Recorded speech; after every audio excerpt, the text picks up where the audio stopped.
Hello, everyone. Thanks for joining today. We'll get started and begin our recording in just a moment. For now, I'm going to pause while I watch our attendance numbers rise. So welcome. We'll get started in just a moment.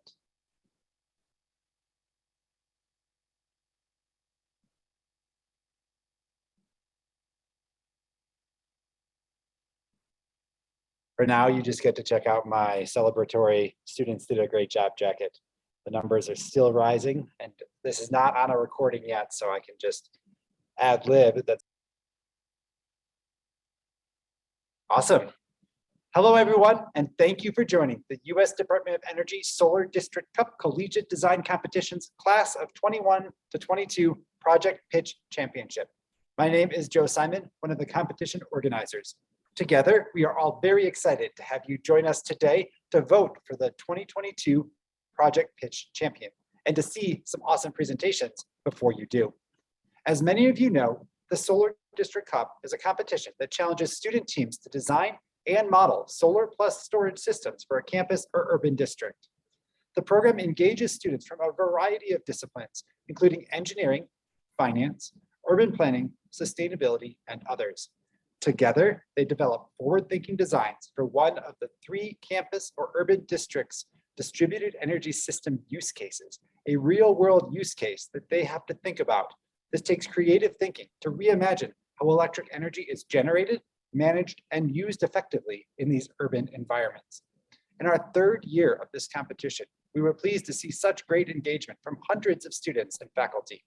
We started with 65 participating teams from 64 different collegiate institutions across the United States.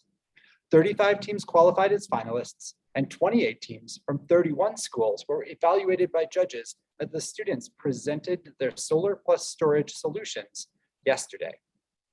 They worked on them for the last academic year. I want to recognize and thank all the students and their faculty who participated, who spent time, nights, weekends, courses, deliverables, working on their Solar District Cup Class of 2021 to 2022 entry. Earlier this morning, the U.S. Department of Energy announced the honorable mentions and top 3 teams from each division, 9 in total. These teams won success, accolades, a few stickers, some pins, but they also won a custom trophy that incorporates a solar panel that was made by a local artisan here, something to remember the competition by, but hopefully they mostly won experience, colleagues, partnerships, and knowledge that can bring them forward in their energy careers. Now, the 3 first place teams will go head to head as they give a condensed version of their presentation to you in hopes of becoming the Solar District Cup Class of 2021 to 2022 Project Pitch Champion. On behalf of the competition organizers, I congratulate the 3 teams, Creighton University from Omaha, Nebraska, Embry-Riddle Aeronautical University from Daytona Beach, and Drexel University from Philadelphia, Pennsylvania, on your performance in the competition. And I wish you good luck in this final portion. Before we get started though, I also want to thank our judges for providing their time and expertise to determine the division winners. You all remained engaged and excited through many hours of review, deliberation, and we appreciate your service in this competition. Dr. Olga Larova, Paul Riley, Kareem Dale, Jim Lewis, Dr. Alicia Sun, Edward Settle, Siddharth Tamburni, Patrick Kinney, Dr. June Zhao, Ben Schneider, Brianna Morris, and TJ Wood. Thank you for your participation, for the knowledge you're sharing with the students, and for your commitment to the future of the clean energy ecosystem. I also thank our partners for their enormous support throughout the Solar District Cup. Aurora Solar, Energy Toolbase, HeatSpring, and RE Plus Events, all of whom have donated time, modeling tool capabilities, and other resources to the students to further develop their educational experience in this competition and to ensure all teams, regardless of how strong the energy knowledge at their university may be before they join the competition, are able to complete their project successfully and present a compelling design to the industry judges. I also would like to thank our district use case partners, Cheney University of Pennsylvania, The Ohio State University, and Pacific Northwest National Lab, for sharing valuable district and campus data with students that enhance the depth of their projects. Being able to work on these real projects is really important to the impact that this competition can have. Speaking of partners, I'd like to introduce Sunny Wang, Director of Nonprofit and Government Relations at Aurora Solar, who provided all participating teams with solar system design and modeling tool software, offered customized training to all the students, and joined several office hour sessions where students were able to interact with their experts as they considered participating in the competition. Sunny, take it away. Thank you, Joe. I'm going to start off by saying a couple things. The design and execution of a national competition across multiple campuses is no small feat, and you and your team have done it again this year. So thank you for organizing and providing this hands-on learning experience for the students. Aurora Solar is honored to be a helping sponsor of the Solar District Cup, and to each division's first, second, and third place winners, congratulations. You now have bragging rights, and you also get a super cool trophy that I'm really jealous of. And congratulations to everyone who participated and saw this project through to the end.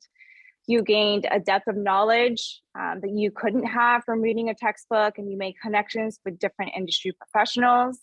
This is a project that I would highly recommend that you add to your resume. Andrew Gong, who is one of Aurora's senior research engineers who led your office hours, would agree. He participated in the Solar Decathlon, which is another DOE collegiate competition, has said that the learning experience his team gained helped them get an interview. It's a very unique experience that demonstrates your ability to work across multiple disciplines, coordinate a project with hard deadlines, think holistically, all the while juggling your coursework, which is not easy. And as you get ready to shift from college to work, I would recommend that you reach out to people whose careers you would like to follow for guidance and insights. And if they're not responsive, try a few more times. From my time working at Stanford University, more times than not, working professionals are all very willing to help students. It's just that sometimes the email gets lost in your inbox. And when you're considering your options, I would keep an open mind. I think neither Andrew or I thought that we would be working for a solar software company. And yet here we are, we're both about 5 years in. And also remember that you can move across sectors, right? So I started out in public service, I moved into academia, and then now I'm at Aurora Solar. So my email is on this slide. Please feel free to reach out at any time. We will be keeping your Aurora accounts active through the end of May.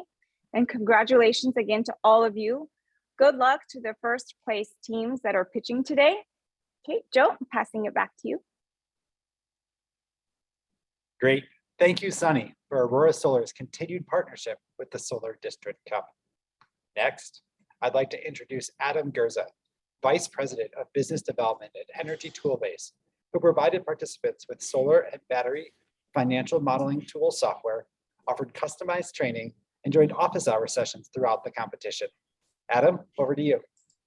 Thanks, Joe. Thank you very much. Definitely want to start by thanking everybody on the staff side at the Solar District Cup and NREL, of course, Joe, Sarah, Travis, Jackie, and anyone else I'm not mentioning.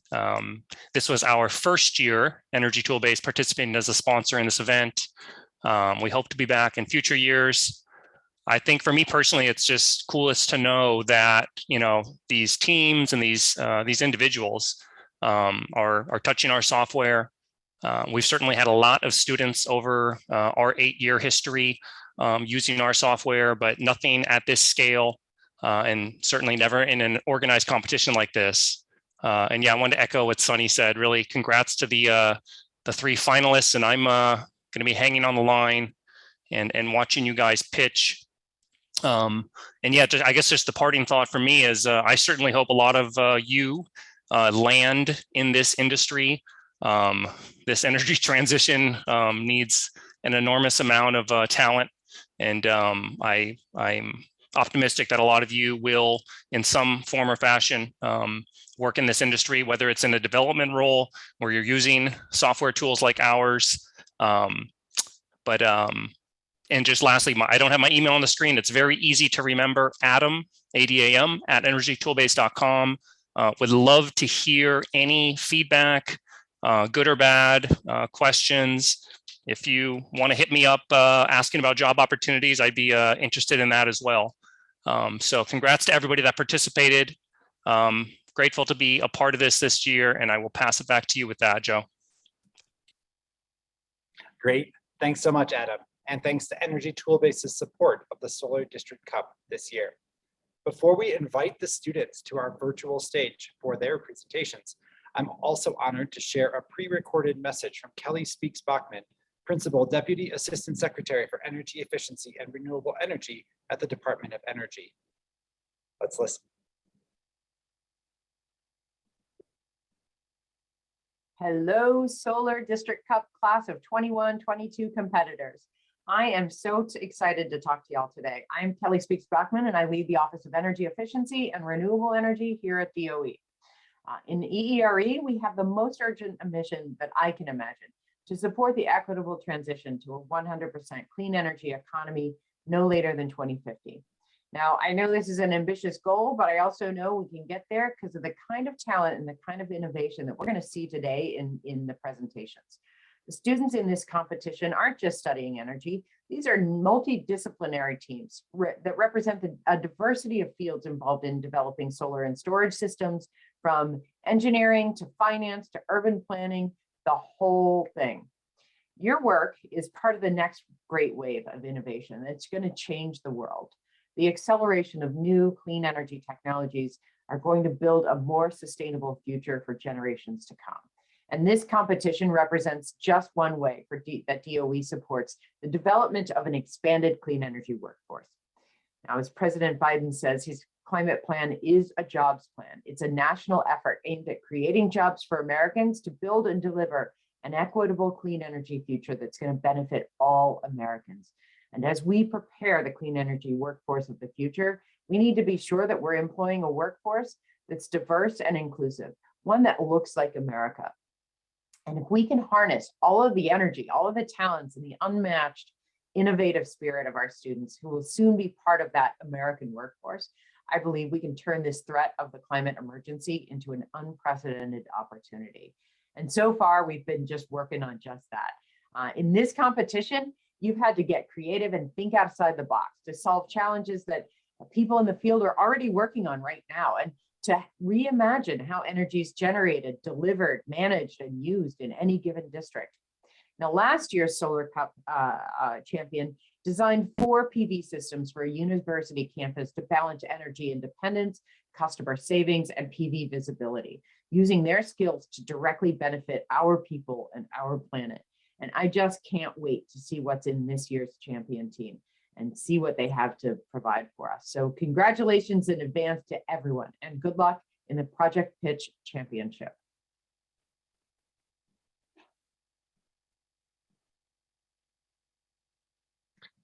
Thank you, Ms. Speaks Bachman, for sharing those words of wisdom and encouragement with all the competitors.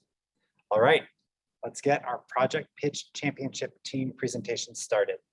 As a reminder, each student team will give an 8-minute presentation to you, our Zoom webinar audience. At the end of the third presentation, we'll ask you all to vote using the Zoom poll feature on your favorite team to determine the Project Pitch Championship. So please be sure to pay attention to all of their presentations.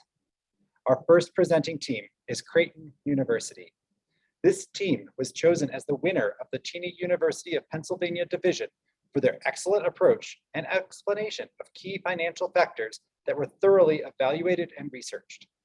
The team's PV system design, tracker, angular rotation schedule, distribution summary, and financial analyses demonstrated a strong grasp of renewable energy development.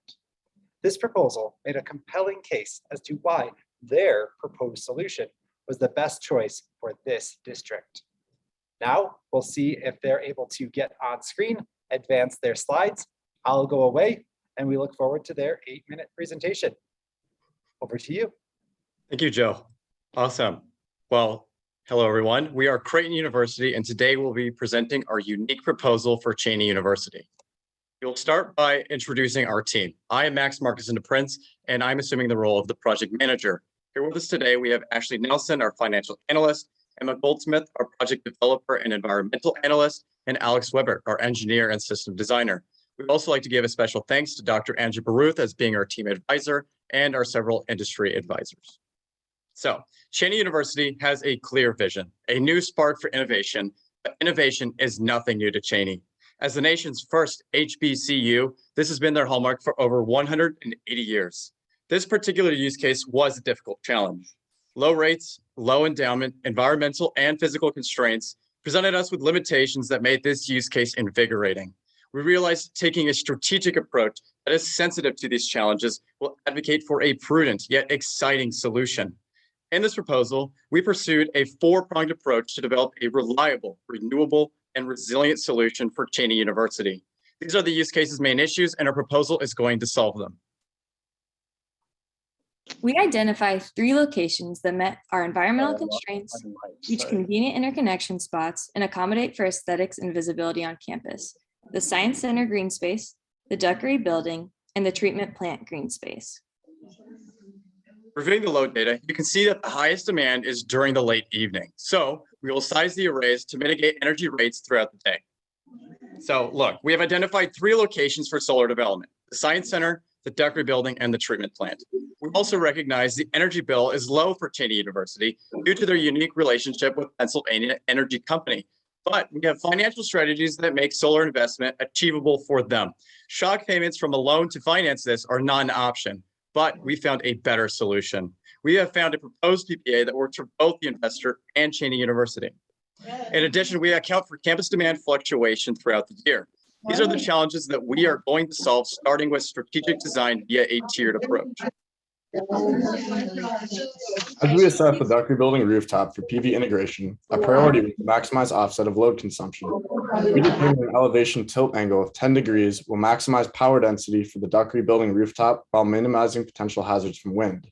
The figure on the left shows that by assuming an azimuth angle of 225 degrees southwest, our modules will deeper penetrate load consumption into peak demand time with minimal annual losses.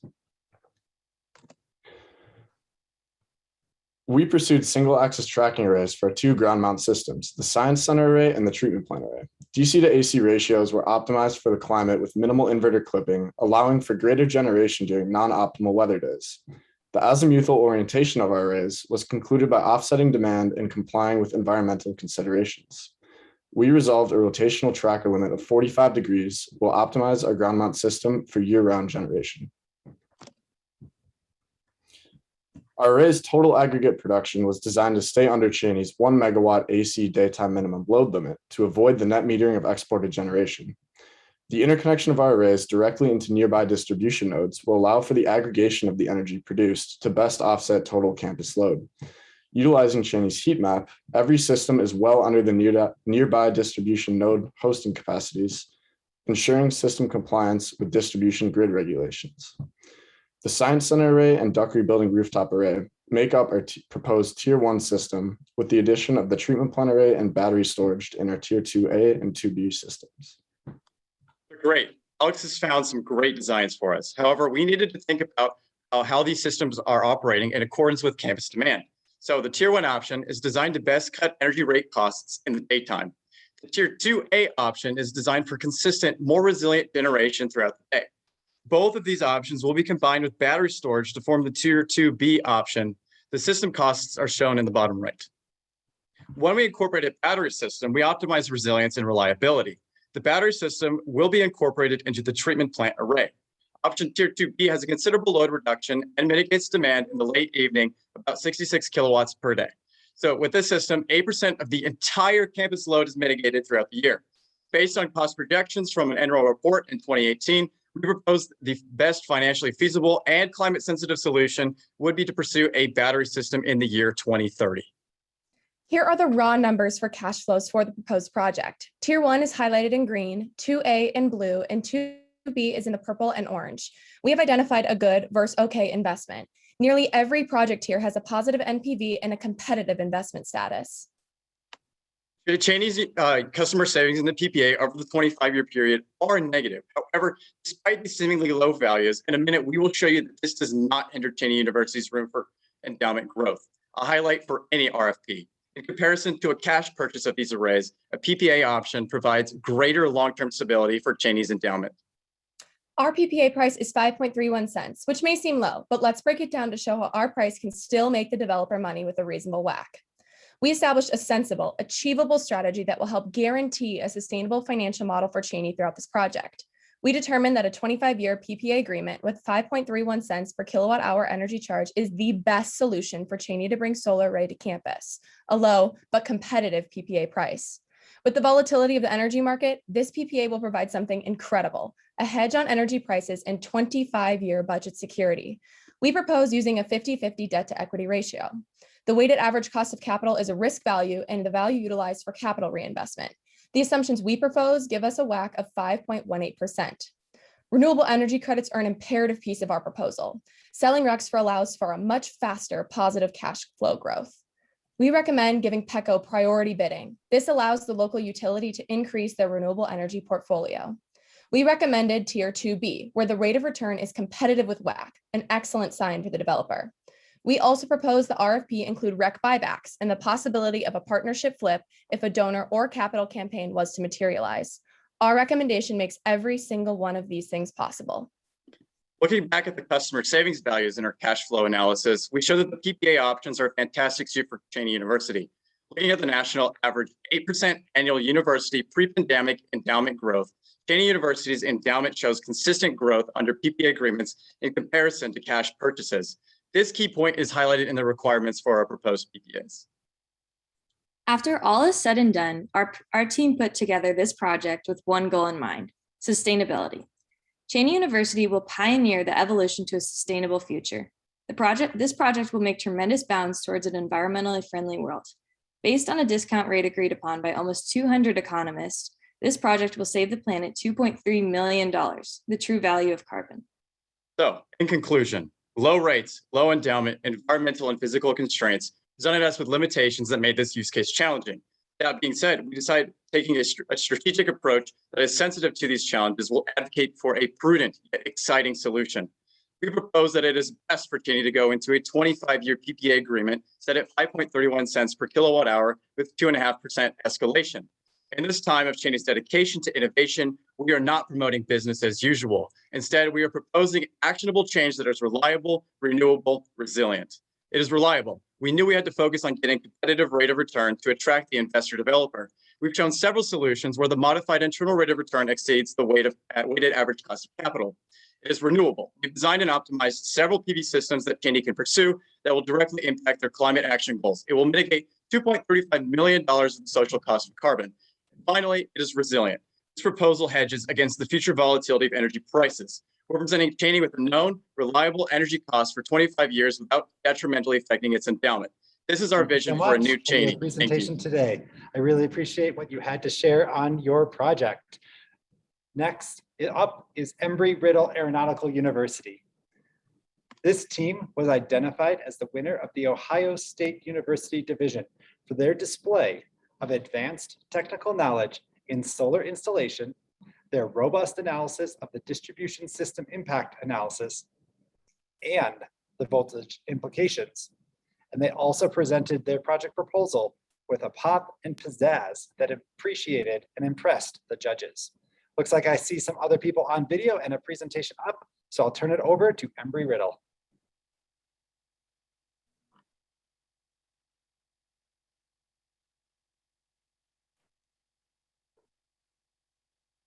Good afternoon, everyone. Today, the Embry-Riddle Aeronautical University Sol Invicta team will be presenting our pitch for the Ohio State University District. The team at Sol Invicta is made up of 5 skillful workers. My name is Geraldine, and I am the project manager. Sean, Chase, Ian, and Michael will also be presenting, and our advisors, Dr. Rodriguez and Ms. Perskin, are joining in the audience. The name Sol Invicta is no coincidence and was formulated based on core values. We pride ourselves in innovative designs, negotiable agreements, versatile products, incomparable service, customer-focused products, timely updates, and ardent workers.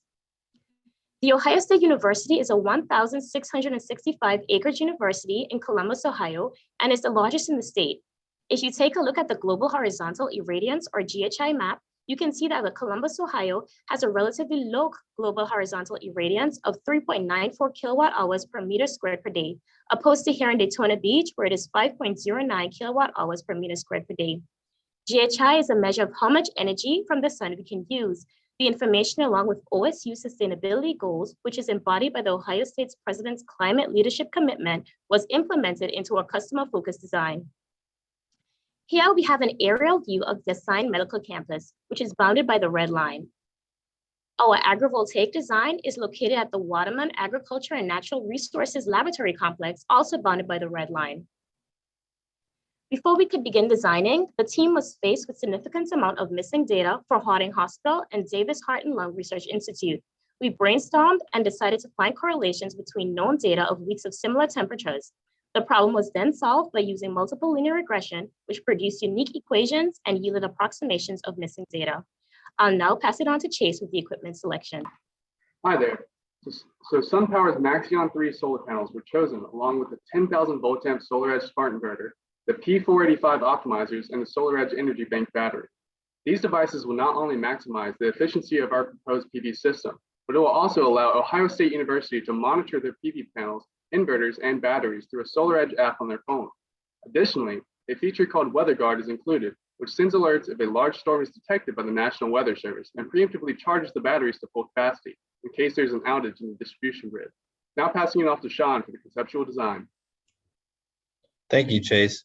The Ohio State Medical District photovoltaic system consists of 7 rooftop and 3 parking garage systems. These systems total 3,996 panels generating 1.6 megawatts. The rooftop systems utilize roof penetrating mounts and the garages utilize carport mounts. Panels across the medical district are fixed flat or 0 degrees, and the batteries for the resiliency challenge total at 432 units.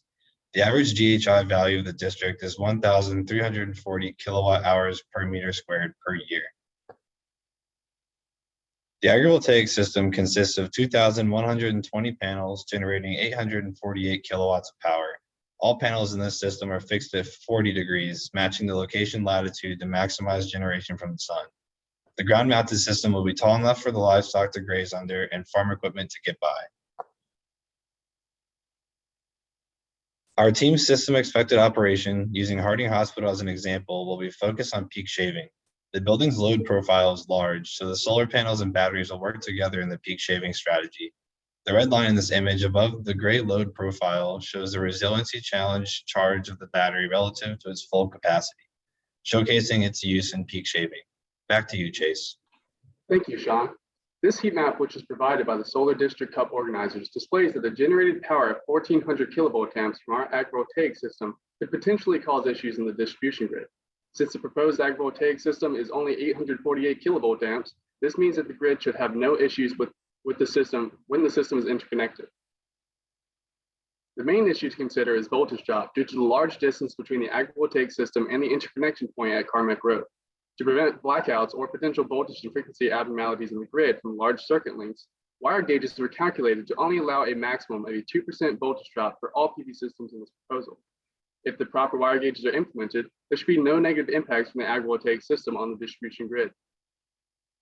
Concerning the PV systems at Ohio State University's medical campus, the heat map displays that the distribution grid should only be delivered a maximum of 3,300 kilovolt amps. But due to the building's very large power consumption, it is highly unlikely that any power will ever be sent into the grid here. There are 2 different wiring schematics in this proposal. This is the schematic used for PV systems without batteries. Among these systems are the agrivoltaics, along with PV systems located on Davis Research Institute, Dodd Hall, and Ross Hart Hospital. In contrast, the PV systems with batteries will incorporate the SolarEdge backup interface to ensure that the connection to the grid is severed before delivering power from the batteries to the buildings during an outage. This is to maintain compliance with UL 1741. With the exception of Harding Hospital, each PV system with batteries will deliver power to either the Comprehensive Cancer Center or Wexner Medical Center. This is to ensure that systems supplying Harding Hospital, as well as these 2 buildings, receive 40% of their annual peak power consumptions to meet this competition's resiliency challenge. As long as the proper wire gauges for each system are implemented, proposed PV systems will pose no threat of causing issues to the distribution grid. However, a power loss of up to 2% is expected across the board since wire gauges were selected based on a maximum of a 2% voltage drop. Although this is unfortunate, it secures the safety of the distribution network while ensuring that the cost of wire is not overwhelming. Now here's Ian with project financial analysis. Thank you, Chase. An annual report from 2018 stated that the average cost per watt for a system of our size is $1.71. The reports divides the cost in specific sections like the average cost of inverters, wiring, construction, among others. The team noticed that our costs were different than the average in the report, so we decided to replace the cost of the inverters and mounting costs with our own. Our final cost per watt was $1.43 for rooftop and ground mounting systems and $1.51 for carport systems. Using these inputs, the team calculated a PPA price of $0.148 per kilowatt hour, a project IRR of 10%, a payback period of 9 years, and a project net present value of a little over 2.2 million. I'll now pass it to Michael for the development plan. Thank you, Ian. The development plan is comprised of several tasks. One task is identifying the zoning ordinance for our given district. Another task is researching and identifying the federal, state, and local codes that will be applied and adhered by our proposed system. Another task is adhering to the 2017 master plan of OSU and ensuring our proposed system would not conflict. Lastly, another task is identifying any potential risks that may affect the proposed system. Now bring it home, Geraldine. Thanks, Michael. Displayed here are 7 distinct OSU sustainability goals found under the resource stewardship category. The team decided to focus on 3 of these goals and formulated an RAD approach where we would reduce spilling energy due to our panel shading on roofs. We'll work towards achieving carbon neutrality by implementing our agrivoltaic design, which preserves trees and waterways, and help to develop university-wide standards with the implementation of EV and multi-purpose charging stations. Sol Invicta is a determined team prepared to do the work to make a positive impact for a greener and cleaner world for all. Our competitive design highlights these specs for the medical campus, the agrivoltaic field, and our selected battery. Our system will financially benefit OSU with a stellar project IRR of 10%, an impressive payback period of 9 years with a project NPV of just over $2 million. Finally, to showcase the dual spirit and provide sustainable products for OSU's 61,000 students, Sol Invicta's customer-focused design includes OSU-branded solar skins, multi-purpose solar chairs, and EV charging stations, which distinguishes us from other solar companies. Thank you for listening.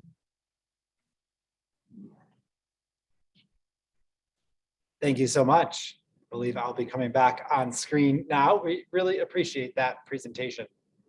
Our last presenting school will be Drexel University. This team was selected as the winner of the Pacific Northwest National Laboratory Division for presenting a right-sized PV system, placing a focus on resiliency that was spot on for the use case requirements. The judging panel appreciated the detailed development plan, which incorporated considerations for zoning, aesthetics, airport glare, community impacts, and more. The judging panel enjoyed the frank discussion of economics and the focus on resiliency as shared in a very polished presentation. With that, it looks like we're seeing Drexel come on to video. I see a presentation, so I believe I will go away and we'll get to hear from this final team. Hello, everybody. My name is Salvatore Anderson, and I'm a proud member of the team from Drexel University here in Philadelphia, aka Team Gree.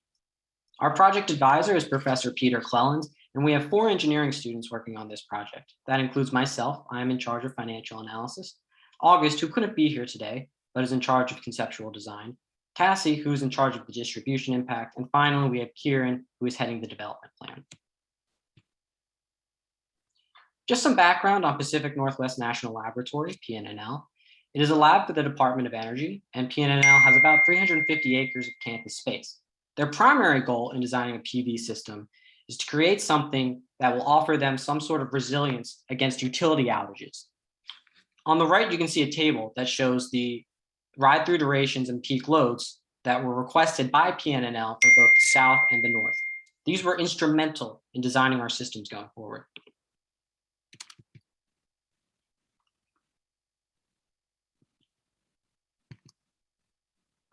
Our competition area here can be shown as outlined in red. You can see for the South Campus, there are some areas that are preservation designated areas, and there are other plots of land that are being preserved specifically for future buildings. The North system, as shown here, is we primarily designed this to supply energy to 2 buildings in particular, those being 318 and 331. We implemented our solar array in a space in between those two buildings so that we could quickly and efficiently supply energy to those two critical buildings. The south system was a little bit more nuanced. For the south system, we have a building here, EMSL, that is very energy intensive. Initially, it was tempting to put roof-mounted panels on top of EMSL, but instead our team decided to implement ground-mounted panels on the southern end of the southern campus. We did this to make use of the wide open space that PNNL has to offer and to save about 1.24 on installation costs.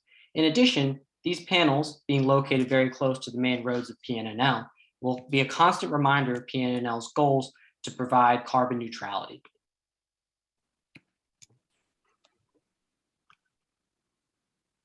Shown here is the South Campus system next to Battelle Boulevard, though both systems have the same array orientation and similar layouts.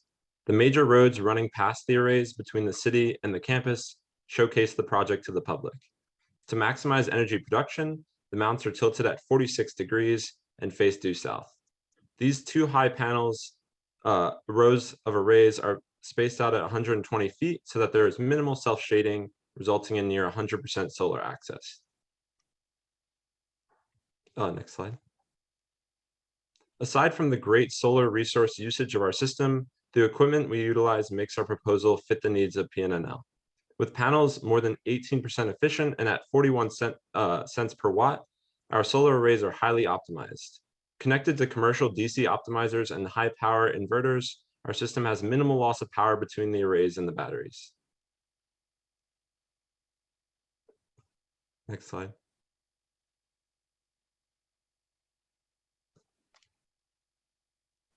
Go back one more slide, Sal.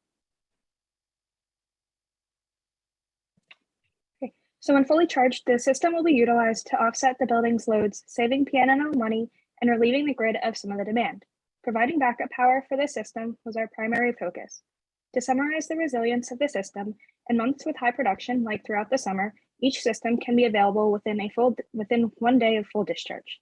When production is lower, like throughout the winter, the system will recharge to provide the critical load within 3 days. Next slide. The panels were arranged to prevent overloading of the electrical equipment. The inverter locations were selected to limit the DC wiring to reduce voltage drop and cost. Next slide. When selecting the panel placement, it is important for any sized PV system, but especially a large scale one like this, to reference a PV capacity heat map in order to mitigate any adverse effects on the distribution system. Our north system is located in the highest PV capacity area. However, due to other limitations in Richland's energy services, our PV system was designed to avoid exporting into the grid by sizing our PV system and battery system accordingly. Next slide. So when it comes to the system costs and components, what we did was account for every individual component that we could, those being the module, the battery, the inverters, etc. However, for the components that we couldn't account for, we looked to the US NREL Solar Voltaic System and Energy Cost Benchmark. We took components for a similarly sized system and we extrapolated them to the system of our size, which is about 1.337 megawatts. We then used that to calculate our cost per watt in DC, which turned out to be around $2.08, which is a little bit high, but you have to keep in mind that our system is designed specifically to combat utility outages. These are the individual PPAs for our system and subsystems. For our PV system alone, we had about a 9-cent PVA, which is relatively competitive. For our PV and battery storage system, we had a 12-cent PPA, which is relatively high. For our 20-year customer model, our first year costs are shown here. Overall, the net costs, that includes the offset value from the utility costs and the PPA costs, come down to $33,000. As the utility escalation rate is greater than the PPA escalation rate, that yearly value will decrease over time. Overall, the 20-year system costs come out to about $750,000. This is a relatively low cost when you consider the fact that this PV system will now give PNNL energy resilience and their ongoing scientific operations will not be interrupted. The construction timeline of the project is estimated to be completed over the course of 8 months. This process has 3 primary stages of development. They are surveying and permitting, procurement and construction, and testing and interconnection. Risks to successful deployment have been considered, such as supply chain delays and unexpected site conditions. Discussions with district decision makers will also be conducted before finalization of the project. Next slide. The municipal and county zoning maps for both Richland and Benton County are shown here. Our design found that the North Campus has greater freedom for major solar development, whereas the South Campus is allowed only minor solar development. This is a factor that will be discussed with county zoning offices in the planning and permitting phase. Overall, the project provides PNNL with a robust ability to respond to outage events. The system is sized to fit perfectly to the resilience needs of PNNL and will be able to handle multiple minor outage events per day and still recharge the batteries from 20 to 80% over the course of 1 to 3 days. The PV and battery system can be paired with on-site equipment like programmable logic controllers to provide power to the most critical loads in each campus building. The panel, inverter, and battery combination has been chosen to provide a high level of efficiency, maximize the power output of each string, and reduce overall costs. And finally, we would just like to thank our advisor, Professor Clelland, for his help with this project, as well as the Solar District Cup organizers and judges. And from all of us at Team Gritty, we'd like to thank you for your time today. Thank you so much. Perfect timing. Now, I'm pleased to introduce Garrett Nilsson, Acting Director of the Solar Energy Technologies Office at the Energy Department, to help us kick off the voting. While I wait to see his camera come on, I just want to say how impressed I am by all of the students, both those who you saw today, those who presented yesterday, and those who have been able to participate over the last 2 semesters to learn about the industry, to learn about new tools, to connect with mentors, to connect with advisors, and to think about the opportunity for solar and storage at the campus or district scale.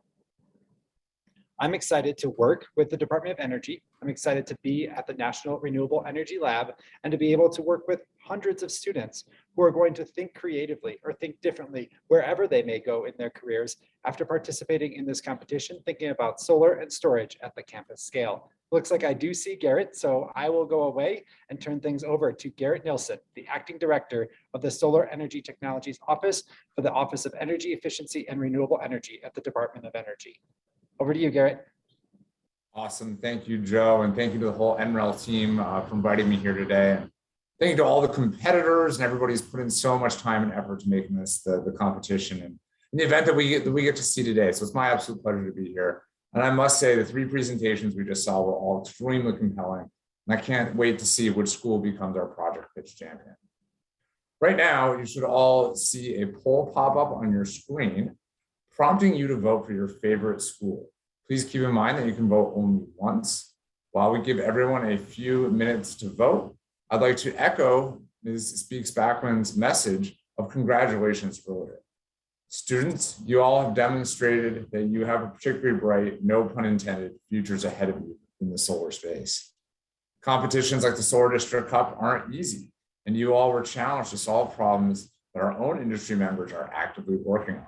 The Department of Energy has numerous programs like this that help set students up for success upon entering the energy workforce. And I mean it when I say that the skills you've learned throughout the Solar District Cup will directly impact your ability to succeed in whatever career path you choose. Of course, I hope you all choose to go into the clean energy sector, but I am a bit biased to say the least. In all seriousness, we need motivated, creative, quick-thinking people like yourselves to help steer us towards a cleaner and brighter and more sustainable future for all Americans in the entire world. And so I think we're still tabulating the votes, but I just want to say that I am, just absolutely thrilled for all of you. And yeah, just want to hopefully encourage all of you to continue to work in this space. I know I've found my time to be extremely, extremely rewarding in the clean energy space. And it took time, it took me as a student to eventually give myself those skills to get into the position where I am today. And so with all of that, I think we are ready to announce the winner. So our Solar District Cup class of 2021 to 2022 project pitch champion is Creighton University. Congratulations to the Blue Jays of Creighton. You guys did a great job throughout this competition. You did a great presentation today. We really want to congratulate you on this. And certainly, yeah, congratulate all of the students, congratulate all the staff. Please take some time to turn on your cameras, and I'll hand it over to you for your acceptance speech. Congratulations, Creighton.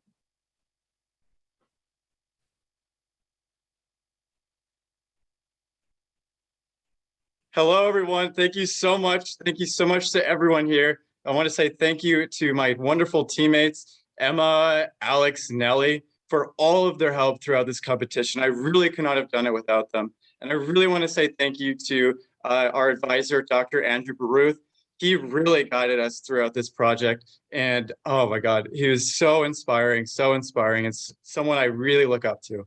In addition, I would really like to thank our advisors from Sol Systems, Alvine Engineering, and Omaha Public Power District.